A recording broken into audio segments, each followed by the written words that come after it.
Chers auditeurs, bonjour. Nous sommes à la deuxième partie de l'enseignement, la mariologie. Bonjour, cher Sadiki. Bonjour, chers frères. Content d'être là encore ce matin pour répondre à cette préoccupation. La première partie de l'enseignement, vous avez dit comme ça que la Marie qui a adoré l'Église catholique romaine n'est pas celle dont la Bible nous parle. Et vous avez dit comme ça que cette Marie qui était adorée dans l'Antiquité. Et vous avez pris Jérémie 44, verset 17, Jérémie 7, verset 18. Vous avez aussi pris le passage de Actes 19 à partir du verset 23 jusqu'au verset 28. Ok. Et vous avez dit comme ça que Marie n'est pas la médiatrice.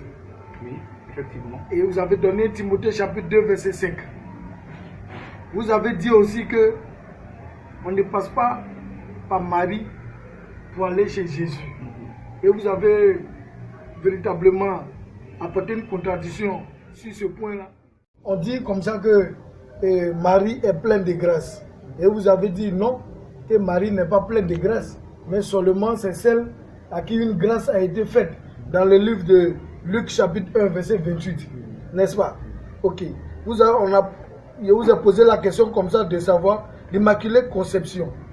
Et vous avez dit comme ça que l'Immaculée Conception c'est le fait de naître sans péché.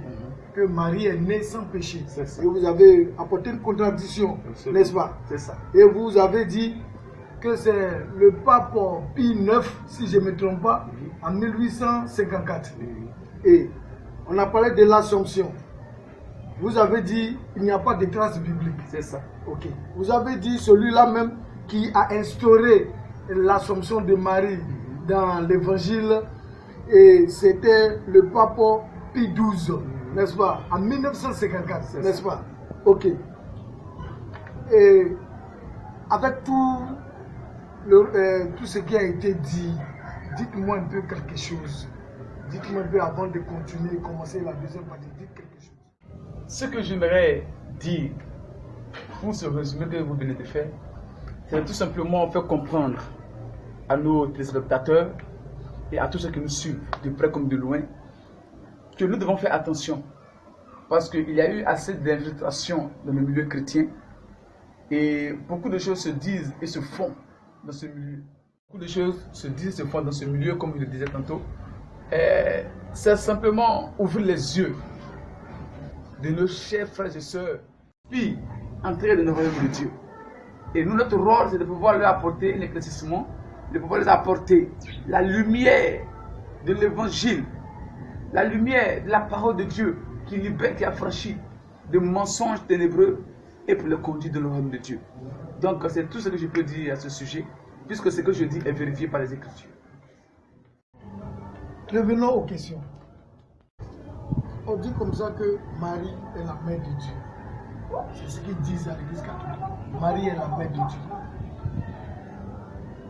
Dites-moi un peu, vrai ou faux? Ce que je peux dire, vous voyez cette question un peu stupide, pas de votre part, mais la stupidité se trouve au niveau de ceux qui peuvent constituer de telles hérésies, de telles hypocrisies, de tels mensonges. Parfois je dis que quand j'écoute de telles absurdités, le diable lui-même, parfois, il est parce qu'il vient prendre conseil auprès de ces personnes. Parce que comment se fait-il que l'homme peut dire que Marie, à qui l'ange est venu faire une annonce de la part de Dieu, peut-être la mère de Dieu?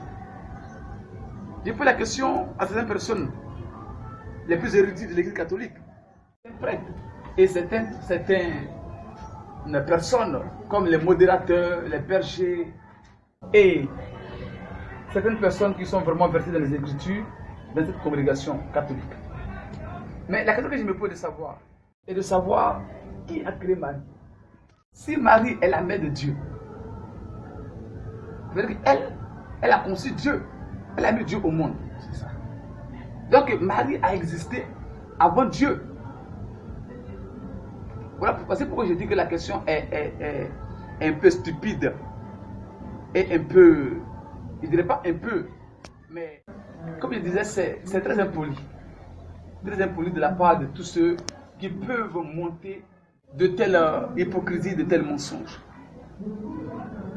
Genèse chapitre 1, il est dit, au commencement, Dieu créa les cieux et la terre. Versets 26 et 27, Dieu dit, faisons l'homme à notre image, selon notre ressemblance.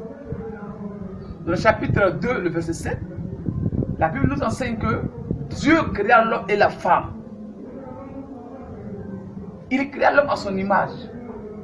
Et lorsque l'homme a été créé premièrement à l'image de Dieu, la femme aussi a été créée par la côte de l'homme.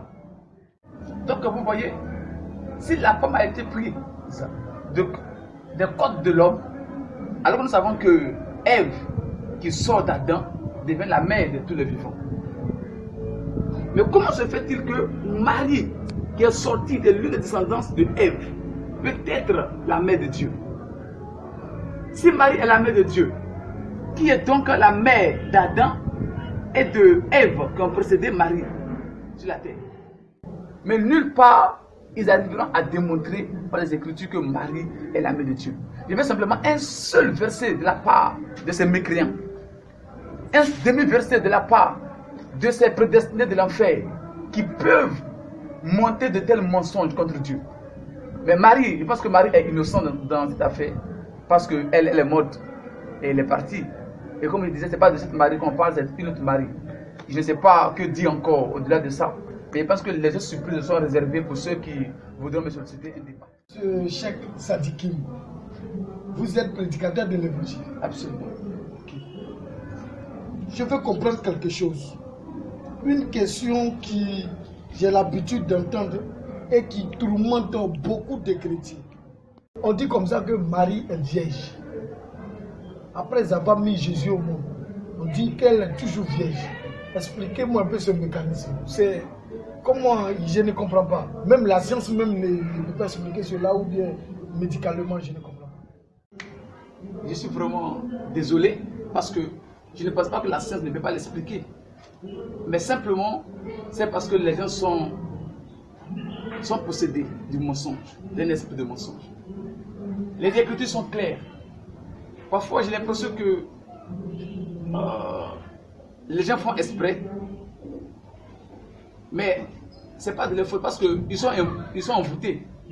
Il faut être envoûté pour pouvoir suivre bêtement un mensonge au-delà même du mensonge satanique. Parce que nous ne savons pas comment expliquer cela à certaines personnes qui quand même ont fait des études, qui ont étudié. La Bible est claire, la Bible est notre boussole. Pourquoi esquiver la Bible et dire des choses qui ne sont pas de la Bible? Regardez un peu dans Marc chapitre 6, verset 1 à 6. Nous lisons, Jésus partit de là et se rendit dans la partie de sa patrie. Ses disciples le suivirent. Quand le sabbat fut venu, il se mit à enseigner dans la synagogue. Beaucoup de gens qui l'entendirent étaient étonnés et disaient, d'où lui viennent ces choses? Quelle est cette sagesse qui lui a été donnée? Et comment de tels miracles se font-ils par ses mains? N'est-ce pas le charpentier, le fils de Marie, le fils de Jacques, et le frère de Jacques? Donc ici on cite le nom des frères de Jésus, qui est fils de Marie. Donc Jésus a pour frère Jacques, Joseph, Jude et Simon. Et ses sœurs ne sont-elles pas ici parmi nous? Et il était pour eux une occasion de chute. Vous pouvez aussi vérifier cela dans Matthieu chapitre 13, versets 53 à 56 et dans plusieurs versets. Donc à partir de là, on peut comprendre que Marie a eu des enfants après Jésus. Joseph n'est pas un hémorroïdaire.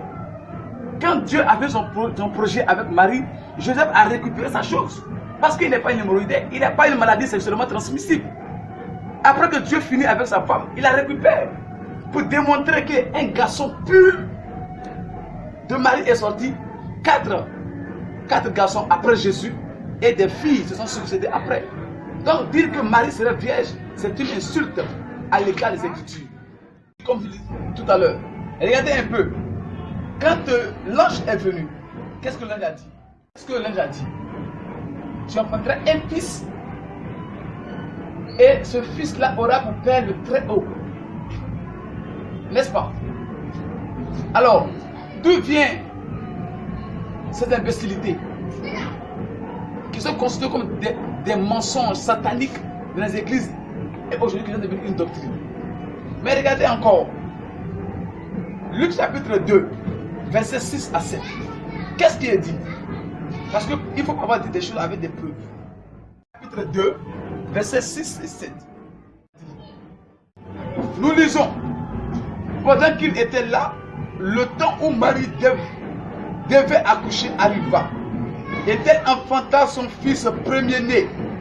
Elle l'emmaillota et le coucha dans une crèche parce qu'il n'y avait pas de place pour eux dans l'hôtellerie. Vous voyez ça? Le terme ici qui est plus frappant pour démontrer le contraire, le mensonge qui est enseigné. La Bible nous dit, et elle enfanta son fils premier-né. Quand on dit premier-né, ça signifie quoi? Ça veut dire que c'est le premier. Mais il n'a pas dit l'unique. Elle n'a pas voulu un fils qui est unique. Parce que Marie n'est pas stérile. On dit premier-né. Premier-né qui annonce un deuxième, un troisième, jusqu'à 1000.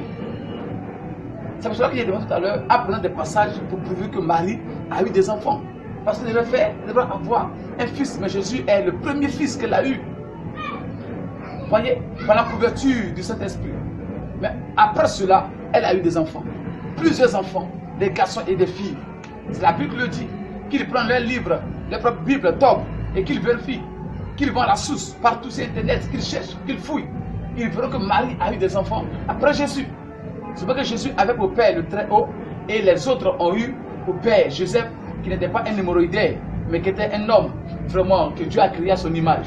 Et Marie a reconnu cela, que Joseph était vraiment un homme qui n'était pas malade.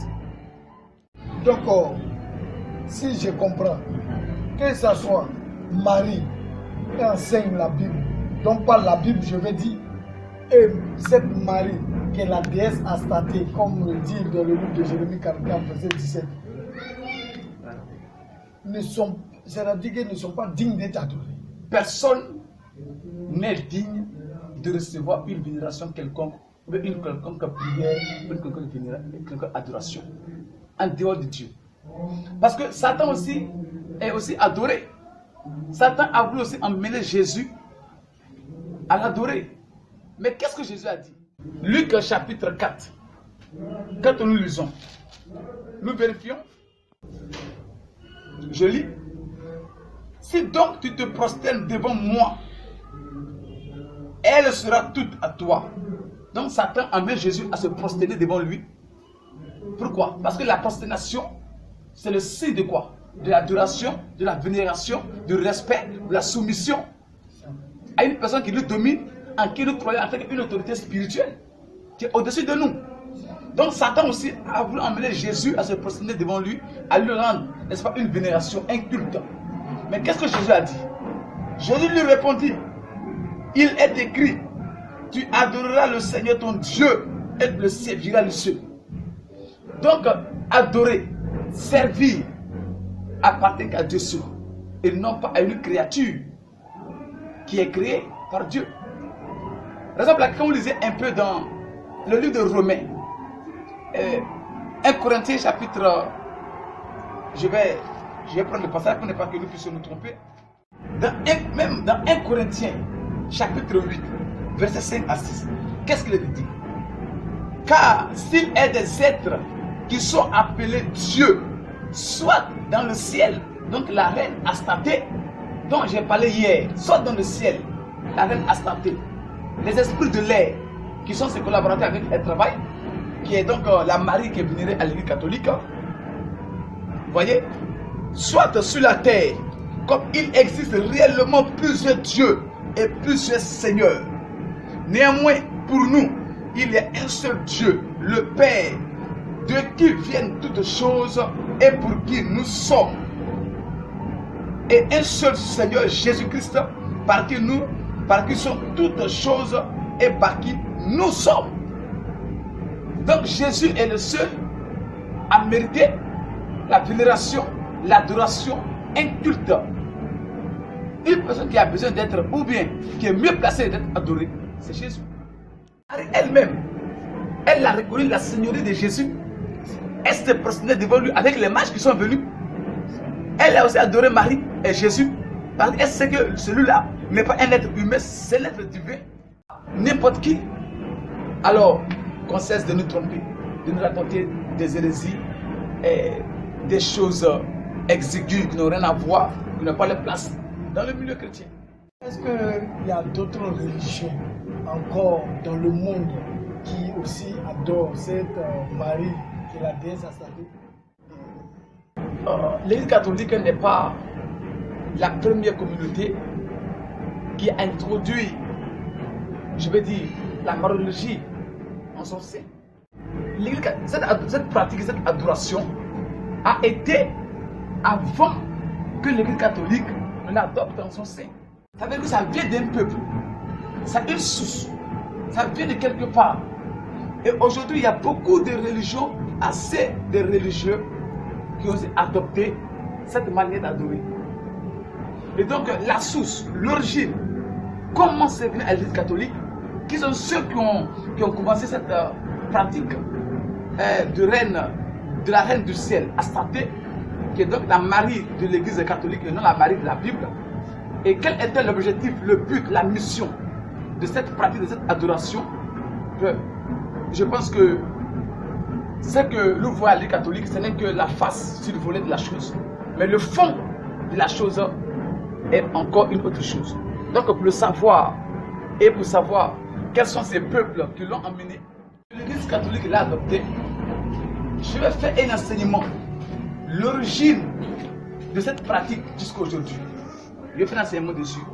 C'est pour laquelle je demande aux gens de s'abonner sur nos pages de YouTube, qu'ils soient connectés, parce que je crois que depuis hier, il y a eu des thèmes qui sont déjà annoncés, voilà, sur la page de YouTube, que les gens, ceux qui veulent vraiment être instruits, qui veulent être dans le ciel au dernier jour après le jugement de Dieu, de s'abonner, ils verront tous les enseignements complets. Merci pour cette réponse. Merci pour ce que c'est sûrement. Ça va dans ton cœur. Je vais te poser une question. Cheikh Sadikim, qu'est-ce que cela veut dire et quelle est sa source? Cheikh Sadikim. Le thème Cheikh, c'est un nom qui fait mention d'un profond respect aux érudits, la parole, aux prédicateurs, aux enseignants. Vous voyez, dans le monde arabe, quand on dit d'une personne être cheikh, c'est la personne qui a quand même un certain nombre de qualités. Aux Écritures, une personne avec qui on peut venir pour être instruit, pour avoir la connaissance des Écritures, on l'appelle les cheikhs. Ils sont comme les mualim, c'est la même chose, je veux dire, comme les mualim, et oustaz, bon, et consorts. Donc, cheikh, ce sont eux qui ont la notion de la parole et qui enseignent les autres. Le nom Sadikim est un nom hébraïque. Alors, en Israël, il y a eu beaucoup de Sadikim. Comme tous les rabbins qui sont venus sont des Sadikim. Donc, le nom Sadikim veut tout simplement dire un saint. Un saint. Voilà, les saints. Voilà, donc chaque Sadikim veut dire une sainte personne qui est versée dans les Écritures. Merci, je suis rassuré, je suis réellement ému de pouvoir comprendre et réellement entendre. Ça ne fait qu'ajouter un peu à ma connaissance. Et chers auditeurs, je crois que nous sommes à la fin de notre deuxième partie sur l'enseignement de la mariologie. Vous venez d'écouter réellement un enseignement qui va vous faire du bien, qui va vous permettre réellement de ne pas vous laisser malmener par l'ennemi qui est le diable. Vous venez d'écouter un enseignement réellement qui véritablement dans le monde crée beaucoup de pièges, comment on peut appeler, qui étalent un peu ces pièges partout. Et nombreux sont ceux-mêmes qui sont pris dans ces pièges-là. Je vous demande de rester connectés à Sadikim TV. Il y a d'autres enseignements encore poignants qui vont suivre. Donc mes frères, mes soeurs, Dieu nous bénisse. Cheikh Sadikim, nous sommes à la fin de l'enseignement. Nous sommes à la fin de l'enseignement. La deuxième partie de l'enseignement sur la malologie. C'est ça. Et vous pensez beaucoup aux auditeurs. C'est ça. Avant de prier, j'aimerais donc faire cette annonce à tous ceux qui nous suivent de près comme de loin, à vous abonner sur notre page Cheikh Sadikim, sur la télévision Sadikim TV, sur la page Facebook, et vous aurez toutes les informations, tous les enseignements qui concernent cette télévision et notre vision et ce que nous voulons faire. J'aimerais prier maintenant pour tous ceux qui désirent être sauvés, qui cherchent la vérité, qui ont soif de la vérité. Père éternel, nous prions dans le nom de Jésus. Que ta grâce, mon Dieu, descende dans la vie de tous ceux, dans le nom de Jésus-Christ, qui te cherchent avec le cœur, qui te cherchent, Père, Seigneur Dieu, pour être sauvés. Je prie, Père, au travers de cette prière, que ta grâce repose sur eux, là où ils sont, dans le nom de Jésus-Christ de Nazareth. Je prie que ton esprit repose sur eux et que, mon Dieu, tu les attires à toi seul, afin que, au travers des enseignements que nous donnons, ils puissent te connaître, Seigneur. Afin que leur nom soit aussi inscrit dans le livre de vie, comme nous, notre nom, nos noms sont inscrits aussi dans le livre de vie. Gloire et honneur te soient rendus au nom de Jésus-Christ de Nazareth. Amen.